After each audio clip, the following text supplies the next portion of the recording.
Well, good evening, everybody, and welcome to the All Portable Discussion Zone. It's a bi-weekly live stream all about amateur radio portable ops. My name is Charlie. The call sign is November Juliet 7 Victor. So with me this evening is a special co-host. We have Tim, N7KOM. We're giving Dan and Brian the night off, although I haven't heard from Brian. Maybe he'll be around. And our guest tonight, Mike K7DD, I'm not sure. I think he must have trouble logging on right now. So we'll get back to. Hopefully he'll log on here in a minute, and we'll get to him. But we have other things planned too, so we won't miss a beat, I hope. So of course we have all of our regular people in the chat room that we're really thankful for. Thank you for coming, and go ahead and drop a comment or question in the show. And don't forget that this is converted to a podcast after the show, about 24 hours. And so we're good to go there. So with that, let's just cross our fingers. Hopefully we can get Mike on here in a bit. If not, we will just talk about Winter Field Day and winter ops and all about that anyway. So let's go ahead and start by discussing what we've been up to for the last week or two. And I think I'll go ahead and start. So I went out and did a activation, Summits on the Air activation with my wife yesterday, and this was a winter activation up in Flagstaff. I'll go into a little bit more detail later on in the show about this activation. We actually did two summits, and it was cold in the snow, negative 12 Celsius, which is I think 10 degrees Fahrenheit. So it was a lot of fun, but we did that. And then I actually did a summits maybe a week before that. And that one was for the Polar Bear Midnight Madness event, which is a winter activation activity that I'll tell you about as well. And so the two of those things are what I've been up to the last little bit, in addition to doing some post editing in for my YouTube channel. So, all right, Tim, what have you been up to? Howdy. Yeah. So my latest soda activation was a couple weeks ago. Well, actually, my latest big one that I actually got points for. Let's say there, because I do have a neighborhood summit that I run up, and but you only get points once a year for that. So we'll ignore that one for now. But did a big one out in Central Oregon by Smith Rock State Park. Some of you may know it as Smith Rock Climbing State Park, and it's still hard for me to go there and not bring climbing gear, because you look up at these just wonderful volcanic tough walls, and they're really fun to climb on. But we did a very early morning where we started hiking along the river, and the trail to the summit we were going to kind of takes you east and then up above the park. And so as the sun's rising, you're looking to the west, and you get this reflection off the rock walls. It's this lovely pink, golden yellows, and it's just a really wonderful sight. So it's great to get up early if you can. If you're in the area visiting, it's really worth it for those sunrises. But yeah, went up there, and my YL let me play radio for a bit, and had a good run on 20, and then did a little bit on 40. And got some points in the bag. Cool. That's awesome. That sounds like a great time. Appreciate Adam's comment. N7KOM is the best unofficial swag. Yeah, he does. Glad you're here with us, Adam. And then Kyle says, hey, look, there's Tim. Of course it's Tim. You might get a double dose of him, actually, because he's scheduled to come on and talk about some of his stuff on the 15th. We may end up making this an impromptu interview of him, and then getting Mike on another video instance. But we'll see. We'll see what happens here. We're gonna play this one and see how it goes. Yeah. So we're gonna switch things up a little bit. We planned on interviewing a Mike at the beginning of the show, and then talking a little bit more about winter ops, portal ops after that. But I think we're just going to switch it around, and we'll start off by talking about winter portable ops. And let me start by talking about the event the soda activation that I just went on, and that might generate a little bit of a discussion. So I probably need to share my screen, one of them. Let me see if I can find the right screen. Let me start by saying that standing planned a Summits on the Air activation yesterday. We went and we planned on going out to Flagstaff. As I mentioned, the temperatures were started out at around 10 degrees. They got a little warmer than that, but I don't think we got above freezing the whole time. We might have barely by a degree or two. Two summits. The first summit was a 2-mile hike in snow. Snow wasn't too bad. It was, I think, probably 6 inches most of the places. There were some drifts that were up to your knee, but most of the time it was about 6 inches or so. So a 2-mile hike, you're probably in the cold for a good, I don't know, 3 or 4 hours. So you got to be prepared for that. And so the first mountain was Woody Mountain, and so we left the house around 6, which is a little bit later than usual, but still dark. And let me get the presentation screen up here. Share screen. All right, so here we go. Let's just show you. This was one of my favorite shots of the trail, or actually, it's a road that you walk. It's a 2-mile hike up a road, and so this is what we were looking at. It was pristine powder, and so no post holing. It wasn't crusty except for in just 1 or 2 spots. It was just pushing through the powder, which was nice. Were you just in boots? Did you have snowshoes or spikes No, with you at all? I avoid snowshoes unless it's above my knee, and then I'll do them because Yeah, to me me too. to me it doesn't really matter, and the effort at that, and if it's less than that. So let's see. This is a shot of me on the way up, wearing my DX Engineering hat. So I was happy to have that on. My ears were cold though. You can see they're kind of turning red there. And then this is on top of the summit. This is Sandy operating sideband, and so when we're doing snow activations, typically what we'll do is have a tarp in our pack, and then just throw that tarp out wherever we want to activate, and just throw all our gear on it. And so that's exactly what we did. You can see, I have my stuff sitting right here, some of it, and then there's like my pack is here, and the radio's on that, and then all her stuff's out behind. So, and then of course I've got Wilson right here, which is the GoPro. We can call Wilson, taking video of her doing sideband. I think that's the first time I've heard you use that name for your GoPro. I love it. Yeah, that's Brian named it Wilson, and I stuck with it because he says that I'm always talking to the dang thing. Yeah. So yeah. There's a second summit that we did was Turkey Peak, and on top of that summit there is a boat that's up there. So we got a picture with that, and this is the second summit with Sandy operating. We were just using a dipole and having a good time. There in the background, you can see the San Francisco peaks and the highest summit in Arizona, which is Humphreys. Here's her operating again, sideband. And I mentioned to her that we should have brought something up to decorate that tree right there on the left, but I didn't realize we'd have a tree because it's pretty barren up there. Another picture. This is one of my favorites. Kind of the silhouette, is her operating, and picture off into the distance. That's looking south, obviously. This is K6ARK's 3D printed paddle, and that thing worked so good. I'm going to do a review on that with my paddle review, but it was top notch. It performed very well, better than some of the other more. This is only Adam brags that it's only $2 to make the thing, and there were some paddles that I've had that have been much more expensive and performed much poorer. So that's cool. And here's Sandy with that boat. It's kind of a funny thing. I don't know. I guess the ATV towed it up there or something. And then here's me on Woody Mountain. I'm sitting in her chair, so it's kind of like a what do you call it? A preschooler chair. Looks like I'm in a preschool or something. But and then there's the two of us up there on top having a good time, and I think that's it. Yeah. Oh, that was me on Turkey Peak. So that's the extent of it. So there we go. Let me stop sharing now, and let's. So I know you've done snow activations before. Was that Sandy's first? It wasn't her first. No, it wasn't. We've done a few other snow activations together. It was one of her first, but not. She's done a couple more. Yeah.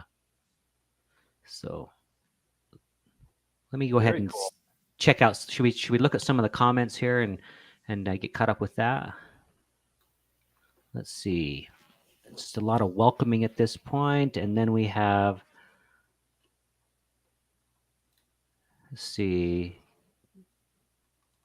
In soda, we've got Kyle saying hi to Dennis. I'm just trying to make sure we get everything in here. Adams or Kyle says the boat must have been put there during the ice age. Yeah, that's funny. Rob Schneider said, "You can do it." All right, I think we've about got it. So you said you did 2 summits yesterday, right? Yep. How long were you out for that day? So you started at 6. Is that when you started hiking or left the house? So our Flagstaff is a 2.5-hour drive from my house. So typically when I go to Flagstaff, I leave the house at 5. Well, we started at 6, so we got up there to the hop off point at 7, 8, 9 o'clock.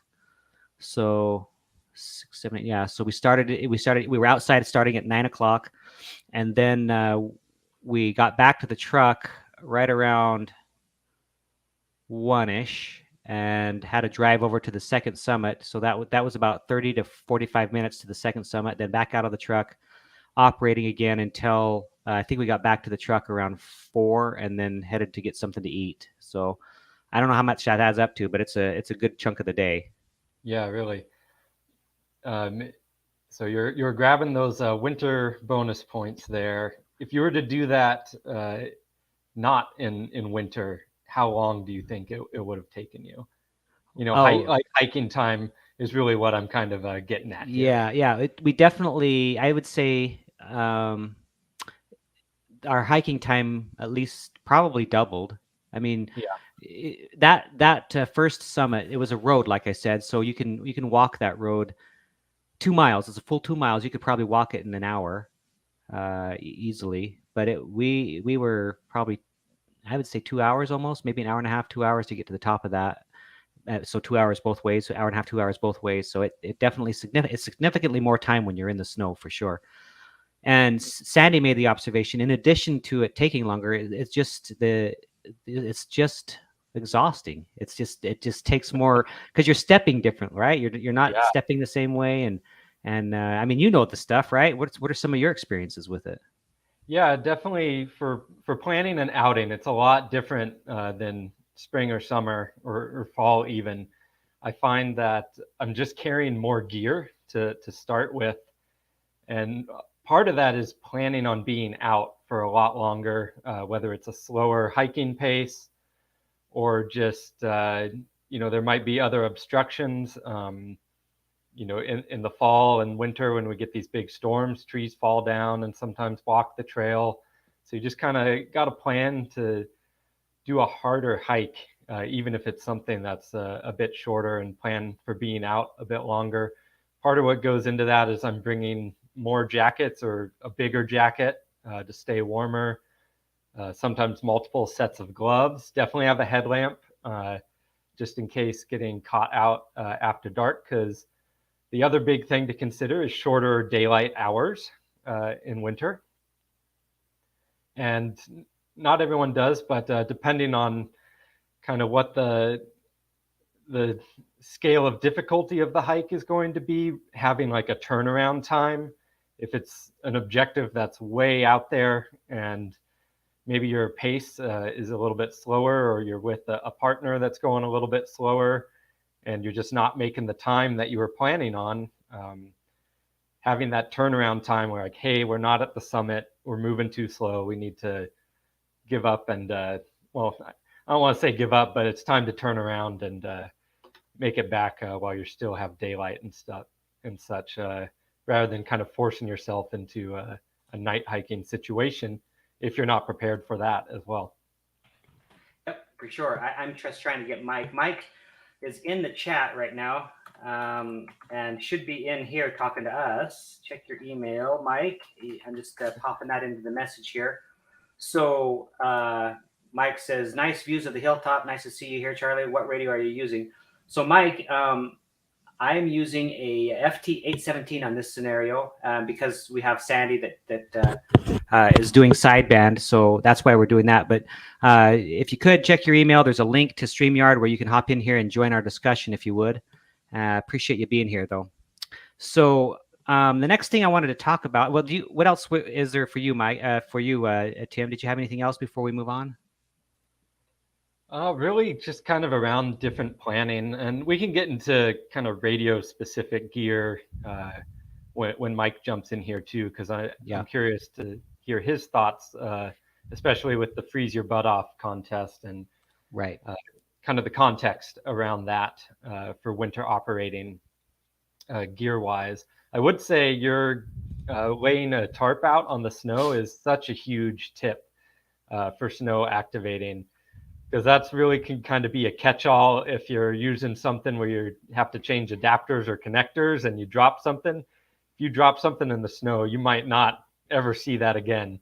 But having the tarp to kind of catch it is really nice. And also, if you're sitting down, just kind of having a layer between your pants in the snow can be nice as well.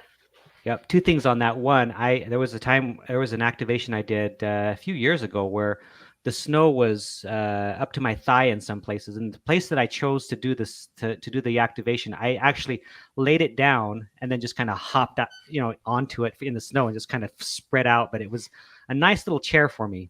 So, and yeah, that barrier is nice. The other thing is just yesterday, we were picking up stuff and we had gotten everything packed and we're ready to go. Grabbed the tarp. And on the tarp was a very, very important component that if we had lost, our activation would have been done. But to your point, it was right there. We were able to see it, and it would have been lost otherwise. Yep. Yeah, and kind of a final note, since we're sort of on the subject of setting up and taking down, a lot of times when you're hiking in winter, it's a lot harder, as we've said, and maybe you're working up a bit more of a sweat, so you're dropping layers. And kind of letting yourself cool off, maybe even in a t-shirt, despite the temperatures.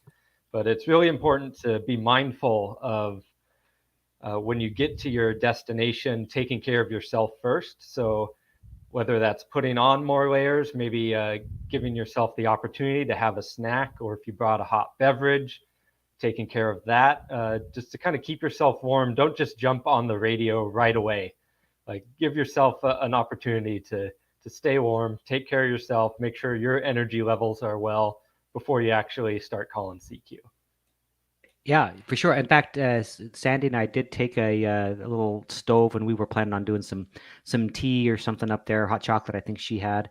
But we're like so cold. We're like, let's just let's move on. But we probably should have done that. Sometimes bringing the stove, it's more work to cook something than you think when you're planning, and you're like, oh yeah, let's throw this in. Yep. Let's see. So Scout 75, sorry, Scout 75 says, and that's Shane. He says, "Great point, Tim. I plan bailout points along the trail if I'm not certain at a certain point by a certain time. Activations aren't worth a cold night in the woods, or worse for me." Absolutely. Yeah, don't want to think about what or worse is, but what that just made me think of, Shane, the trails are often a lot different in winter, and a lot of times they won't even follow the summer trail map because they'll be covered with snow, and maybe there's a more direct route that you can take that's just on top of the snow rather than following whatever the summer route might be. So the terrain and the trails will be different, and maybe they'll be a little bit unfamiliar compared to what you would be hiking in summer. Yep, for sure. I think Mike is popping in here. We've got him, I think. So let's check it out. Yep, there he is. Hey, how you doing, buddy? All right, brother. I haven't seen you in a while. I know. Nice to see you here. Thanks for joining us. I think you joined just in time. We were talking about winter and just winter activations and stuff like that. We wanted to talk to you a little bit about the event, the QRP event that's coming up here in a couple months.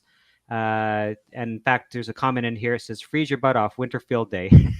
Not quite. There's an actual event called "Freeze Your Butt Off," isn't there? Do you want to go ahead and talk to us a little bit? Maybe give us a little history, a background on it. Sure. I can do that. Well, FYBO was started about, I guess, about almost 20 years ago by the brand new Arizona ScQRPions, ScQRPions group.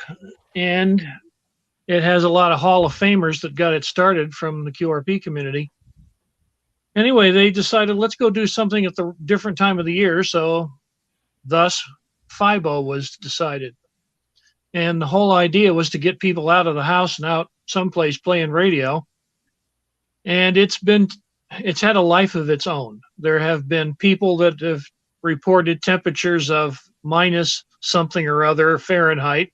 I remember a Canadian team of VE3s that were all operating from inside a snow igloo with the antenna going out through the roof, and they were reporting like 21 below. So their contacts were worth quite a bit, and they were only running 1 watt. They were doing a remarkably good job. We had some propagation back then. Anyway, it was still fun. Because your score for the event was based on contacts times your temperature coefficient. So if you were, anything above 75 degrees, it was basically a 1. You got no increase. So here from Arizona, you'd start out in the morning and report like, if it was really cold, you'd report like 43 degrees, 45 degrees. And that was your cold spot of the day. So I got a few guys that would ask like, okay, how come you report 45 degrees? It's 2 in the afternoon there. Don't you guys have 70-degree weather by now? Yeah, but the low that 5:30 in the morning when we showed up to set up, it was that temperature. Either way, it's fun. Okay, so I want to stay on that point real quick there, if you don't mind, Mike. Sure. So this is just kind of clarification of rules too. So are you reporting whatever your lowest starting temperature was when you're making contacts? Yes.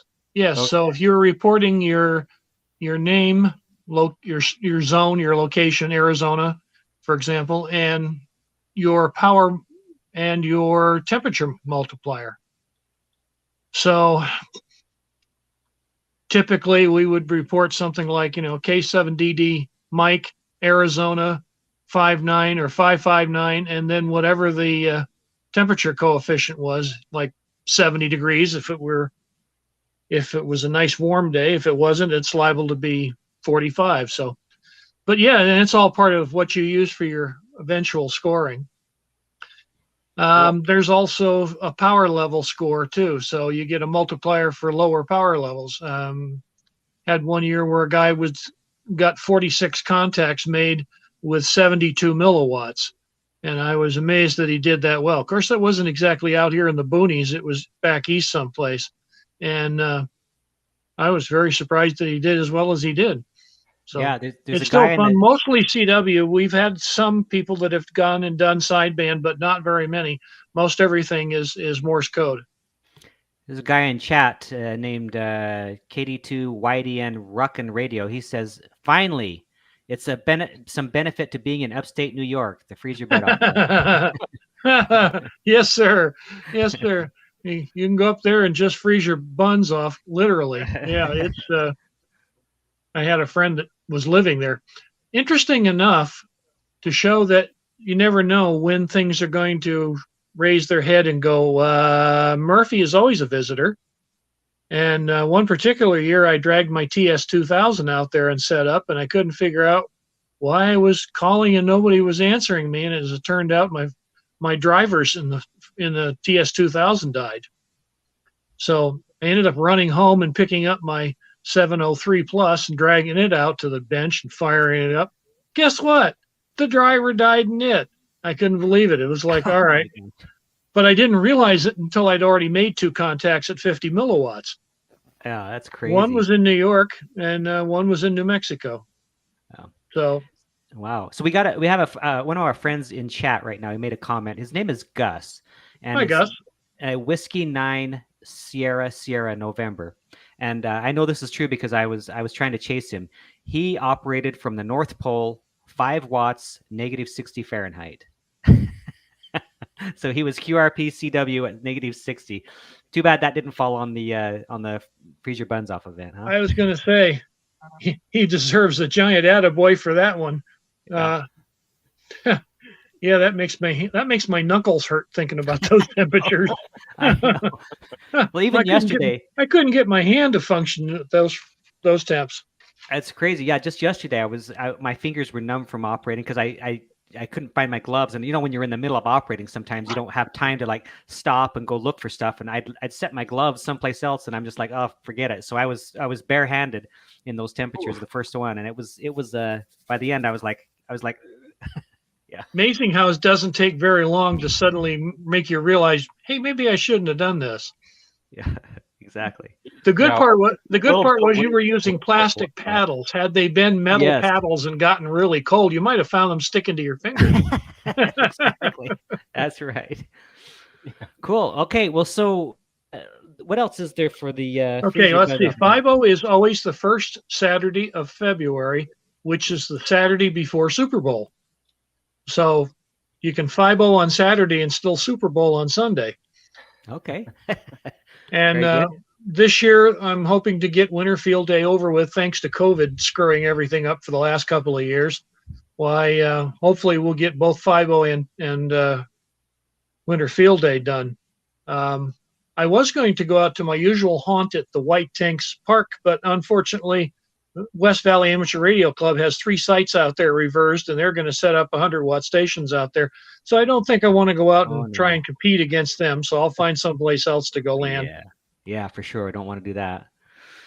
Cool. So let's see. It's right after the Super Bowl, or right before the Super Bowl, the day before the Super Bowl. Yeah. Yep.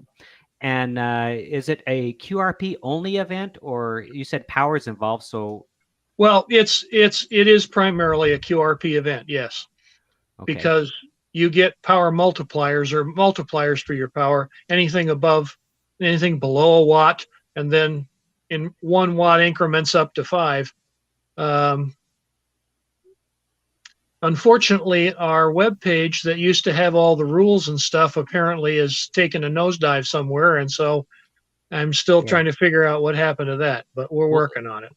Cool. Let me speak to that just real quick if I can. Let's share my screen. In fact, Mike can show you something here. So some of you may know Thomas Witherspoon. He has a website called QRPer.com. And lo and behold, on his site from just recently, he has on here all the stuff from all the rules and stuff like that. He actually it looks like he scraped it or copied it over from that site and put it up here. Good. So that might be the place to go until you get your website up, because it should be this link right here, contest rules, but right now this link isn't working. And so this website right here is called qrpcontest.com/FYBO. And this is actually how people enter their logs, right? Yes. So that's how we used to do it. We had a program that somebody wrote up that would actually import an Excel file and turn it into what we needed. But that too decided to take a visit with Murphy.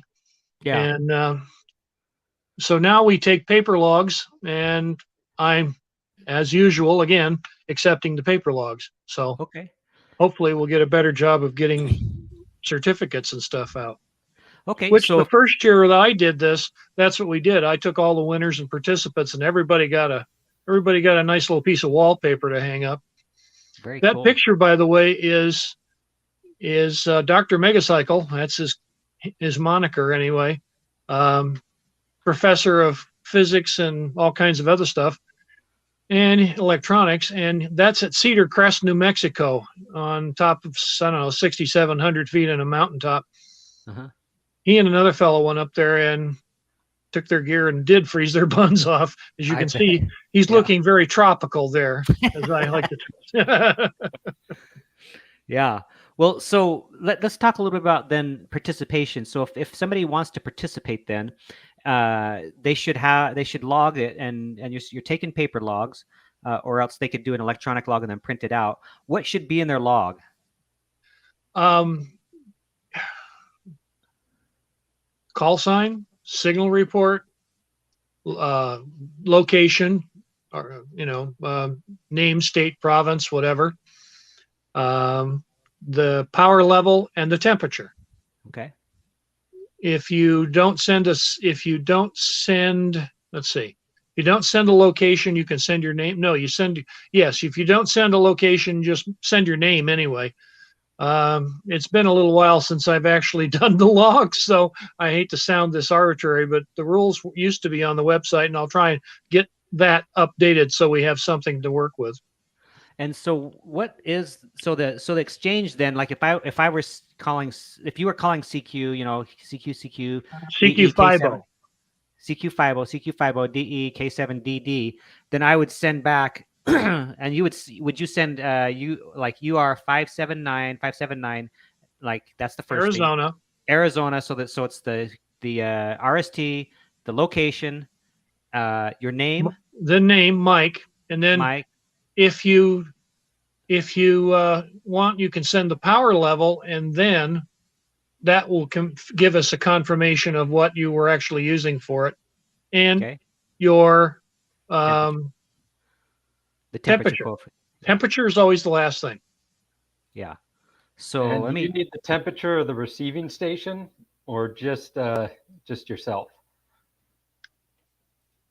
I don't quite understand that. The operating temperature at your position where you're operating.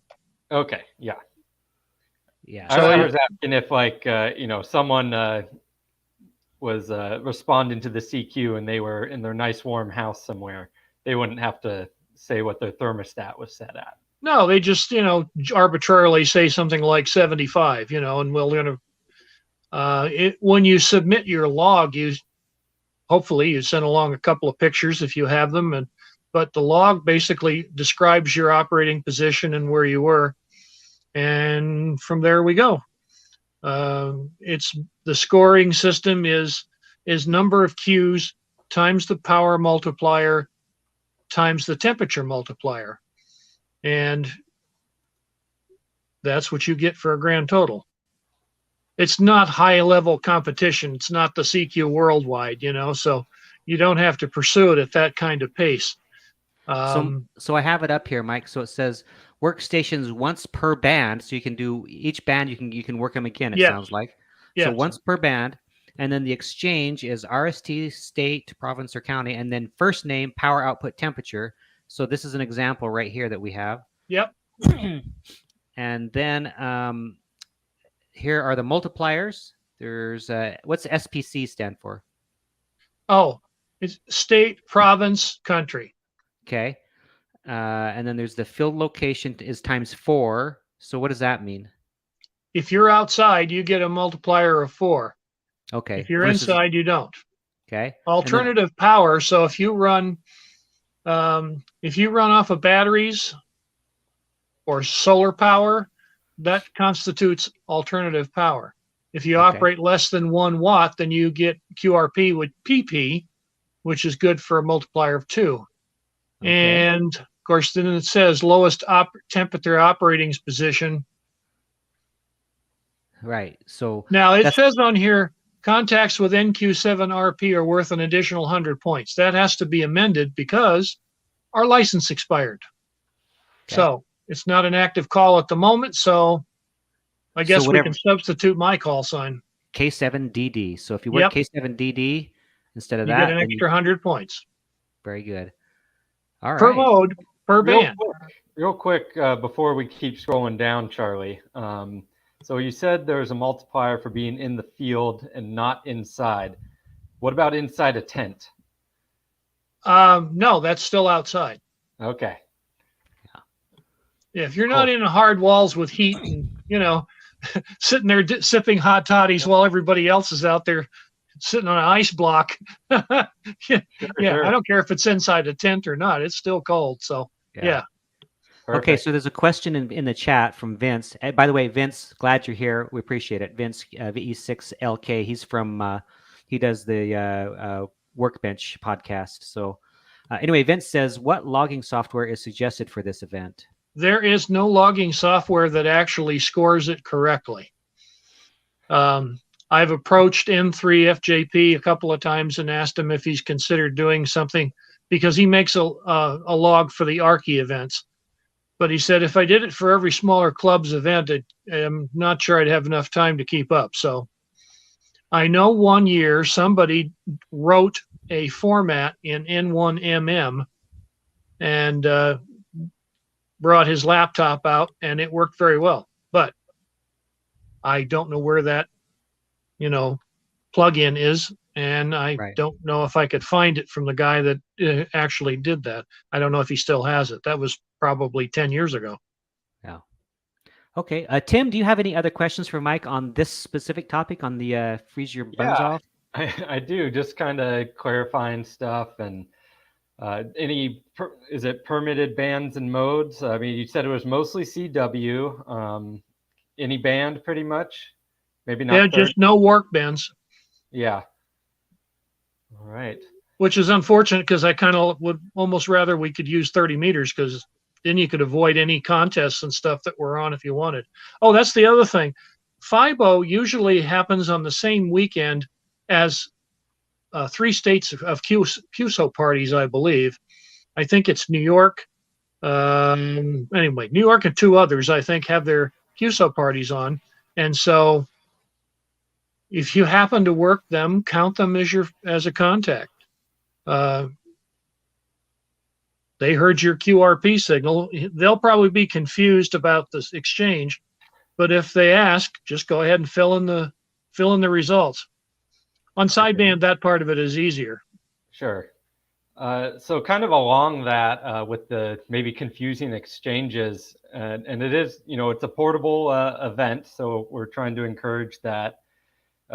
Can you roll it in with doing a parks on the air or summits on the air? Oh, of course. Of course. It's any excuse to get outside. So if you want to go sit on a hilltop as a park on the air, or as a hilltop operation, summits on the air, go ahead. Lighthouses on the air, that would be a nice place to do it. But anyway, yeah, go ahead. Wherever, as long as you're outside, have at it. Yep, and then the guy says it's another benefit for New York is it's the New York QSO party. Yes. I've never had anybody submit a digital log or ask about digital formats, but the only one that came to mind that would be easier to do, or the easiest to do, is probably Teletype or PSK31.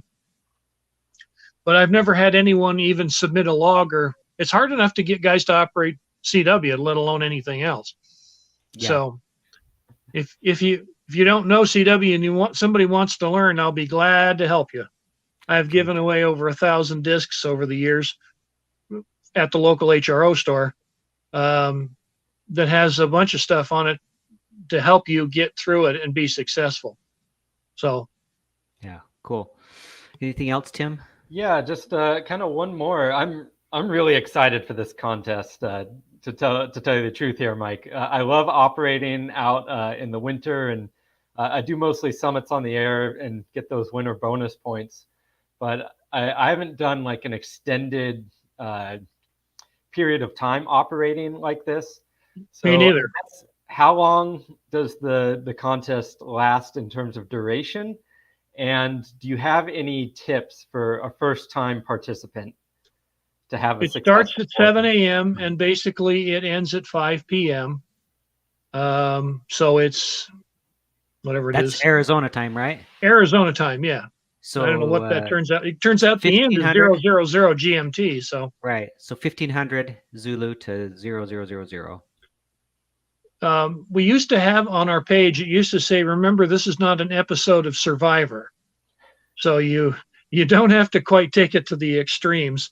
Yeah, actually, first thing is making sure you take care of yourself wherever you go. Make sure if it's going to be really cold, you dress appropriately, and always take water. Every time I've gone, I've always taken water. I have always a medical kit. You never know what you're going to run into. And we used to go to Thunderbird Park. The place would be full of runners, And more than once, we've had a runner just wander up to the operating position just completely drained because they didn't bring enough water and they ran out about 10 minutes into it. So we end up hydrating them and hosing them down with water to get them better off and then send them on their way. And unfortunately, you don't get a bonus point for that one, but you get a little karma. So I guess that's counts better, you know? Yeah, the bands will behave better for you after Yeah, that. that's it. Your next contacts will all be DX. Yeah. Yeah. Any other tips other than that? That's about it. Go out and have some fun. Yeah. Invite a friend, even if they don't operate. I've had a couple of guys. One guy and his son came out, and his son was fascinated about the Morse code, so he wanted to listen. So I tipped one of the earpieces out, my earphones out, so he could hear. And that made me realize that maybe what I should have is an external speaker with an option to be able to turn the speaker on and off and still keep the headphones plugged in. Yeah. It's also a great place to promote ham radio because you get somebody shows up, hey, what are you doing? Oh, I just talked to a guy in, wherever you just talked to. Now, they don't know because if you're in Morse code, they certainly don't know. But if you're doing voice, it's kind of interesting to have people come up and listen to hey, who are you talking to? Oh, well, listen. So it's a place to promote the hobby as well. Never miss a good opportunity to promote the hobby. So, yeah. Amen to that. So Shane in the chat says, my number one goal of every activation is to not make the local news. Yes. Yeah. Yeah, for sure. All right, let's see. So I'm trying to get used to where the phone's supposed to be so I don't look like I'm a drunken sailor here. You're there fine. We go. There we go.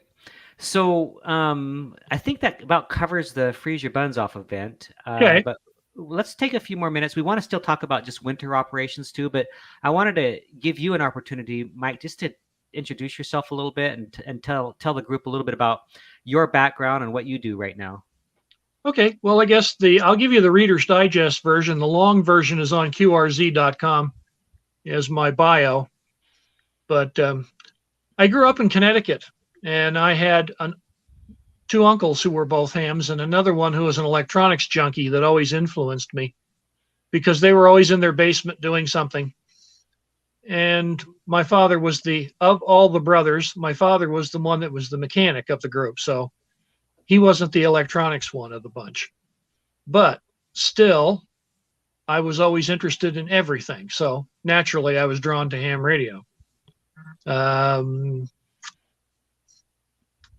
Let's see, where do we go from here? Moved to New Mexico in high school and was part of the radio club there and had fun.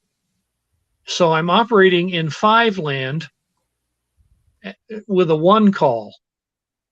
Top of that, it was back when the incentive licensing was getting started. So I was both a novice and a technician, which doesn't sound like anything special because the novice license was absorbed many ways to the technician license and everybody had Morse code privileges. But novice licenses were 50 watts or 75 watts input, crystal controlled. And by the time you actually got on the air and sent CQ, and then your call, which was WN1 IMU stroke 5, because you were operating someplace else. If I was operating in a spot like up on 2 meters, CW, I was WN1 stroke WA1 IMU because my technician privileges had an A call.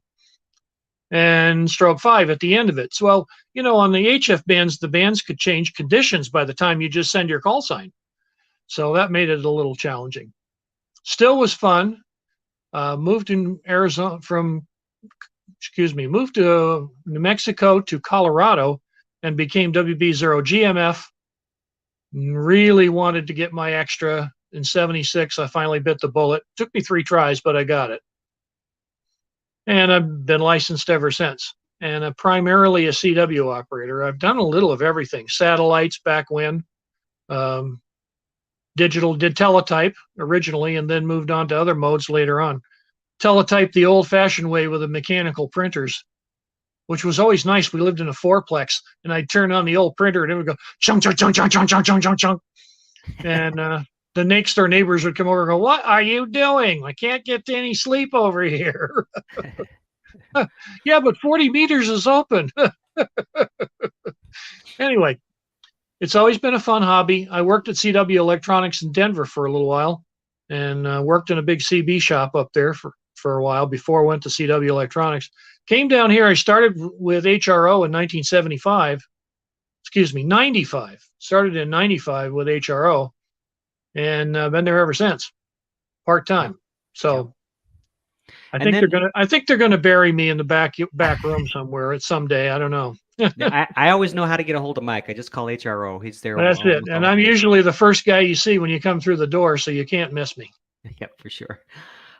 Can we talk a little bit then, just as one last thing, before we dive into a different topic about the Scottsdale the Arizona ScQRPions, and Sure. kind of how that came to be and what that's all about?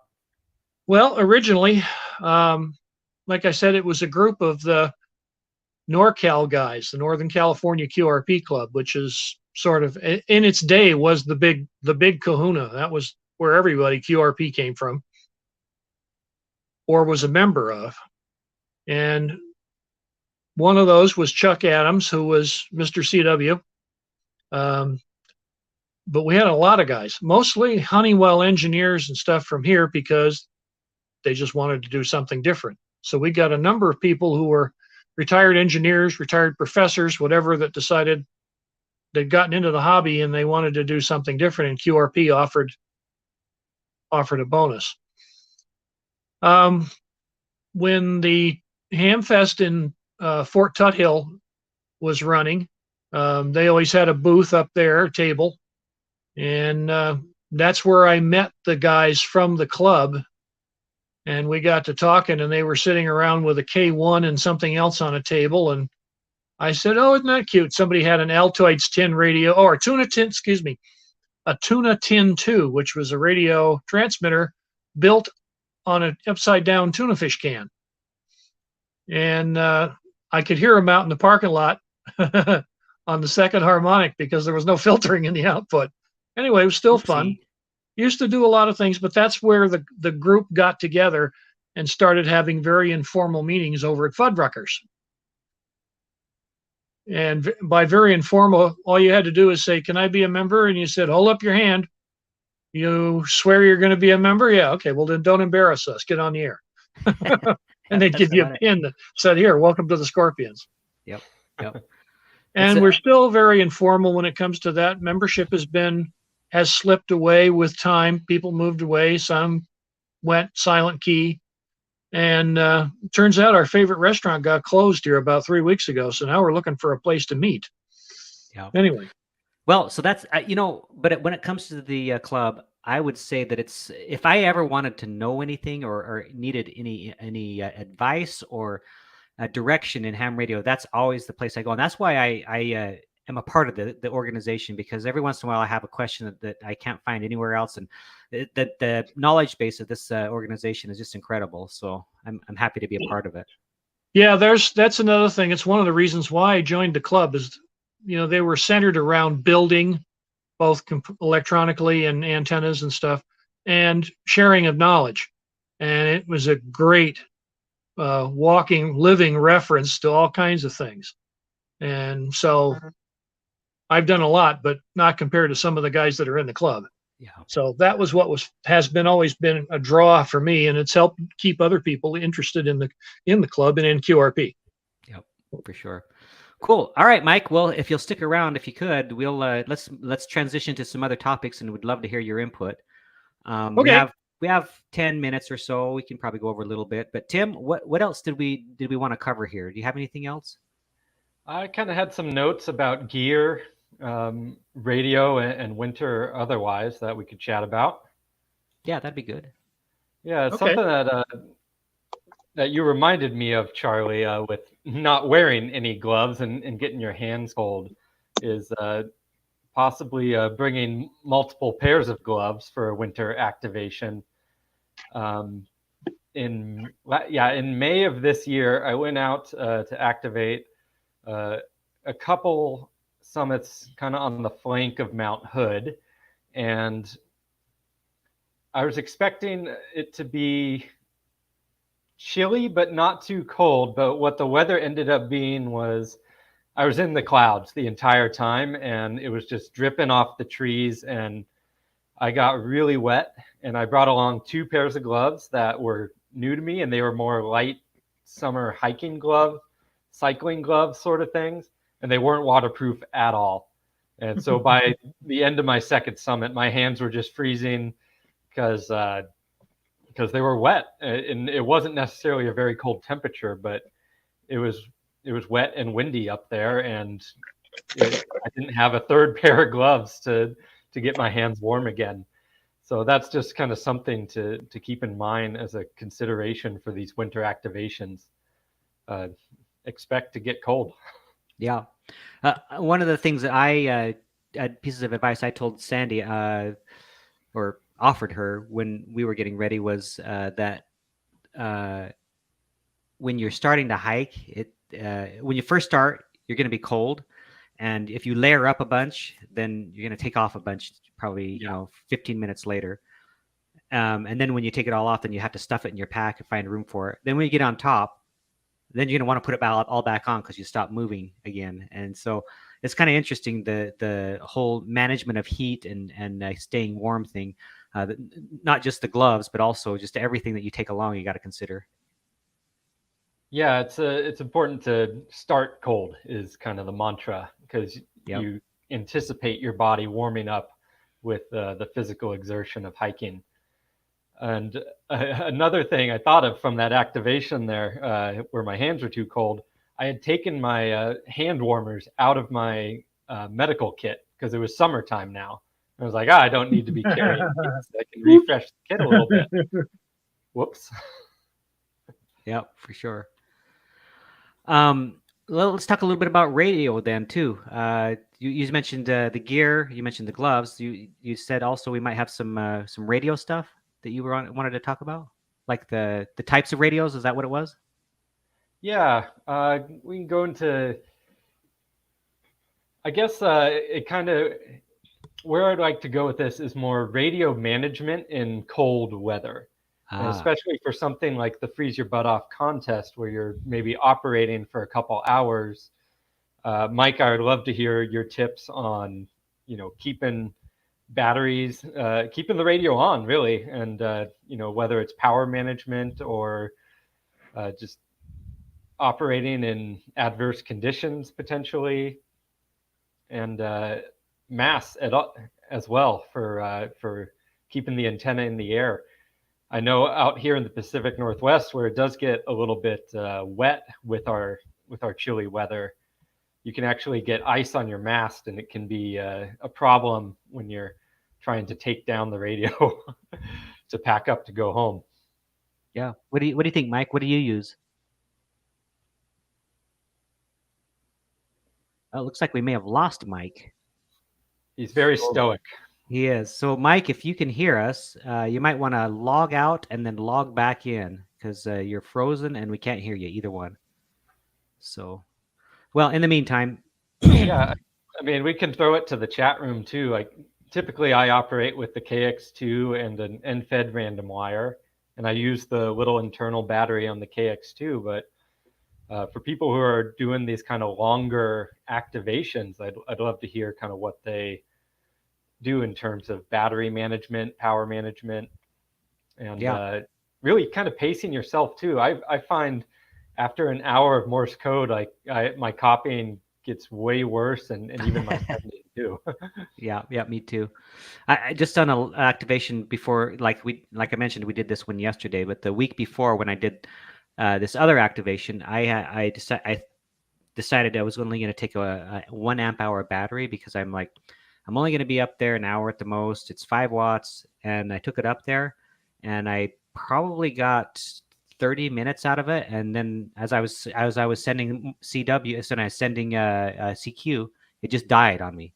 And I'm like, and I didn't realize until just earlier today that it was the temperature that caused the battery to perform as long. And I hadn't thought of that. And I was like, you know what? Because I before I'd taken it up on a hill and I'd gotten a full hour out of it. So I knew how much to expect from that battery, and I thought I was going to be fine. But 30 minutes in, it's like boom, and I'm like, why? But yeah, that's it's because the temperature, I think. Was that a lithium battery? Yeah, Yeah. yeah.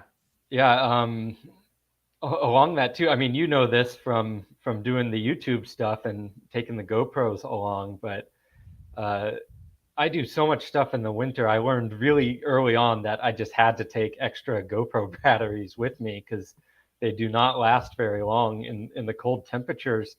And I'll actually, like, I have them in a little pouch, and I'll even put a hand warmer in that pouch and then try to put it on like some interior pocket in my jacket, so my body heat will actually keep that warm. Yeah. And then I'll have batteries that are ready to go to put into the GoPro. Yeah, I've had to do that too. I've learned the hard way. And it was a backpacking trip, in fact, and it was unseasonably cold. We actually got snow out in the Superstitions, and it was just really bad. And I woke up the next day to turn my GoPro on and film some stuff, and it was completely dead. Yep. I had to learn the hard way. So just kind of keep that in mind. You need to take some extra batteries for sure when it's cold. So on this activation, I took with me my FT817, and I also took a handheld HT FT60R. And somebody asked me the other day why I did that, because there's 2 meters and 440 in the FT817. My answer to that is redundancy, because if something went wrong with one of the radios, I'd still have the other. Plus, I like to chat with people on the way up sometimes, and the FT817 just is not conducive to that. But the FT60R, I think if you're using the stock battery, that's nickel metal hydride, right? Yep. If I'm saying that right, I can't remember. You are. Yep. And that tends to do a little bit better in the cold. Yeah. So that's another thing.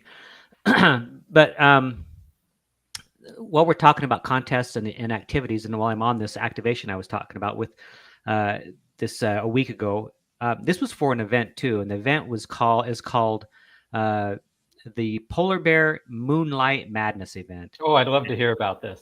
And so the Polar Bear Moonlight Madness event is a event that is put on by a club that has as much history, probably maybe even more history than the Freeze Your Buns Off event. The Polar Bear Club was created a long time ago, well before POTA and SOTA, and the club is a club that issues a number. I'm number 380, and I'm a brand new member.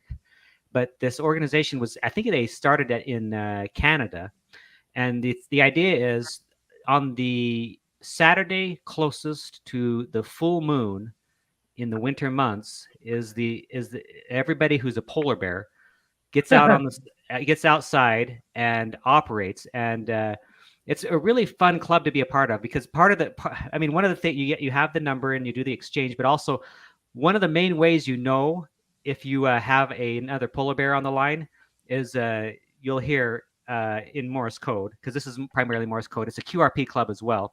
You'll hear GRRRRR, grr, but GRRRRR, grr, and yeah. So anyway, I was able to work one of the polar bears. I was able to get an exchange with him. He was in a park on this event.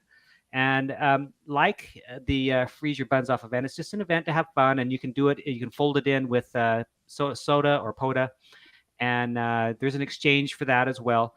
It only happens once a month, but really fun club. And they moved away from they used to have a website, and they used to have a Yahoo site, but I think they've moved now to Groups.io. So if you just look up Groups, the Polar Bear Club on Groups.io, I think it's Polar Bear QRP Club is what it's called, then you could probably join and participate with us and have a good time. The thing about the Polar Bear Club, the QRP Club, Polar Bear QRP Club, Steve, WG0AT, he's a member of that club, and he is a early member of the club. This is what got him out on the hill doing portable QRP operations before SOTA existed, is this organization. And he had 2 packed goats. Yes, he did. Yeah. Rooster and Peanut. Exactly. Yep. So it's just it's a long-standing tradition and a fun way to kind of fold in another type of just to kind of mix things up. So that's about all I have on that. Glad to have you back, Mike. We're probably going to wrap up here in a minute, but let me turn it over to Tim here for a minute. Oh, well, that's great to hear about the polar bear. I think I'm going to find that club and try to join you guys for the next full moon, whenever that is. Absolutely, that'd be fun. Yeah, it's got to be about a month from now, right? True. Well, you asked about equipment, and I just grabbed a couple of things real quick that came to mind. There's a company called QRP Guys, which is made up of basically guys who were in the Scorpions. And one of them is a mechanical designer. And I don't know if you can see this. This is about a half the size of an Altoids tin. It's an antenna matcher to feed single wire, or you could actually feed a dipole with it. But it's hot lead and counterpoise, operate and tune. When you put it in the tune position, there's a little LED, and you just tune the thing for the LED to dim and dip out. And when it dips out, that's your lowest SWR point. Thing weighs nothing. If you're looking for weight reduction, something like this and a single piece of wire can make a big difference. Found these on eBay. I don't remember where, but they're actually meant to hold kite string. They have a little dimple right here that you can actually catch the string in, and then you can wind it up and you can put your antenna wire on it. That's genius. And they were dirt cheap because I bought them like I think they were $5, and I bought them in 4 colors, so it came to $20. And I'm a nut for tins and containers because, after all, you can put stuff in a backpack or in a bag, but having some way to organize it makes a big difference. This is actually a metal container that's sold as a lunch box. It's called a bento box. It's a wonderfully made piece of tin work. I think it was a little expensive. I think it was like $13. But I used to have a piece of real thin foam rubber, and you could take a radio, wrap it up in that, and shove it down in this thing. Now you could sit on it and you wouldn't hurt it. Even I could sit on it and it wouldn't hurt it. So, I mean, that's an accomplishment. So that was a good investment. And you never know what you're going to find, but being prepared is like being a Boy Scout. There's a guy in California that had this advertised on QST. And I'm going to try and get this up where you can see that's it. The N6ARA. Yeah, it is the tiniest little paddle, electronic paddle I've ever seen. Basically just made out of a tiny piece of printed circuit board and a plug. So if you get someplace and you suddenly realize, oops, the bearings just fell out of my key, or you hit it and the spring went sailing off in the la-la land, and now you got no way to send except banging the wires together, this might save your bacon. Best $25 I think I've ever spent. And Ara's a big soda activator too. He is. Yes, he is. And like Shane says, 2 is 1. Yeah. Now, the last thing I'll show you, and then I'll leave you guys to sign, do whatever you want to do. But there used to be a guy in our club, Jerry Hagwood, W5JH. Jerry was one of those come up with a good idea kind of things. When Elecraft started making the KX3, they made it so you could plug their paddle into the front of it and still plug in your headphones next to it if you wanted to. Well, Jerry said, yeah, but I don't really like their little paddle. And we were making a paddle, something like this. So he made a special one. This is prototype number 1 to plug into the front of the K3. And we also, as a club, made a radio called a pack-friendly radio, which was this bright yellow thing. If you dropped it someplace, you could definitely find it. It was that bright. Yeah. Anyway, this plugged right into the front of that pack-friendly radio. And it's a very nice pedal. It's got a very nice feel to it. And I usually drag it with me, so if anybody wants to sit down and play with one, I have it available. Cool. Anyway, there's always stuff to buy. And I always like having things that do multiple purposes if I have a choice. Yeah. One last thing to mention to everybody. Put a pair of hemostats in your bag and some Dyneema 100-pound test fishing line. which you can buy online in 300-yard spools, very cheap, is basically stranded Kevlar and turned into fishing line. It's actually also used for kites. I bought a spool of 100-pound test, and it is absolutely wonderful. And it's almost zero visibility. So if you're trying to be really stealthy, that and some 26 gauge stealth wire makes up good antennas, and you can't see them.